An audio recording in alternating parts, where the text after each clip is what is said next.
मित्रों को जय जय सिया राम। प्रभु श्री राम की कृपा हमारे सभी मित्रों पर बनी रहे, यही हमारी मंगल कामना है। गणेश जी की कथा। बुधवार को गणेश जी की कथा को सुनना अत्यंत ही शुभ एवं लाभकारी होता है।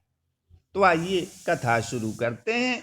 एक बार गणेश जी महाराज एक सेठ जी के खेत में से जा रहे थे, तो उन्होंने 12 दाने अनाज के तोड़ लिए। फिर गणेश जी के मन में पछतावा हुआ कि मैंने तो सेठ जी के यहाँ चोरी कर ली। तो गणेश जी सेठ जी के 12 साल की नौकरी करने लग गए। एक दिन सेठानी राख से हाथ धोने लगी, तो गणेश जी ने सेठानी का हाथ पकड़कर मिट्टी से हाथ धुला दिया। सेठानी सेठ जी से बोली कि ऐसा क्या नौकर रखा है, नौकर होकर उसने मेरा हाथ पकड़ लिया। सेठ जी ने गणेश को बुलाकर पूछा कि तुमने सेठानी का हाथ क्यों पकड़ा। गणेश जी ने बोला कि मैंने तो एक सीख की बात बताई है, राख से हाथ धोने से घर की लक्ष्मी नाराज होकर घर से चली जाती है और मिट्टी से हाथ धोने से लक्ष्मी आती है। सेठ जी ने सोचा कि गणेश है तो सच्चा। थोड़े दिन बाद कुंभ का मेला आया।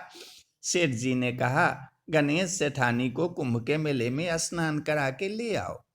सेठानी किनारे पर बैठकर नहा रही थी, तो गणेश जी उनका हाथ पकड़कर आगे डुबकी लगवा लाए। घर आकर सेठानी ने सेठ से कहा कि गणेश ने तो मेरी इज्जत ही नहीं रखी और इतने सारे आदमियों के बीच में मुझे घसीट कर आगे पानी में ले गए। तब सेठ जी ने गणेश जी को पूछा कि ऐसा क्यों किया। तो गणेश जी ने कहा कि सेठानी किनारे बैठकर गंदे पानी से नहा रही थी, तो मैं आगे अच्छे पानी में डुबकी लगवा कर ले आया। इससे अगले जन्म में बहुत बड़े राजा और राजपाट मिलेगा। सेठ जी ने सोचा कि गणेश तो है सच्चा। एक दिन घर में पूजा पाठ हो रही थी, हवन हो रहा था।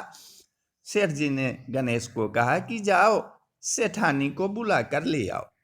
गणेश जी सेठानी को बुलाने गया, तो सेठानी काली चुनरी ओढ़कर चलने लगी। तो गणेश जी ने काली चुनरी फाड़ दी और कहा कि लाल चुनरी ओढ़ के चलो। सेठानी नाराज होकर सो गई। सेठ जी ने आकर पूछा कि क्या बात है। तो सेठ ने बोला कि गणेश ने मेरी चुनरी फाड़ दी।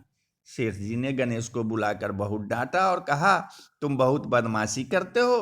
तो गणेश जी ने कहा कि पूजा पाठ में काला वस्त्र नहीं पहनते हैं, इसलिए मैंने लाल वस्त्र के लिए कहा। काला वस्त्र पहनने से कोई भी शुभ काम सफल नहीं होता। फिर सेठ जी ने सोचा कि गणेश तो है समझदार।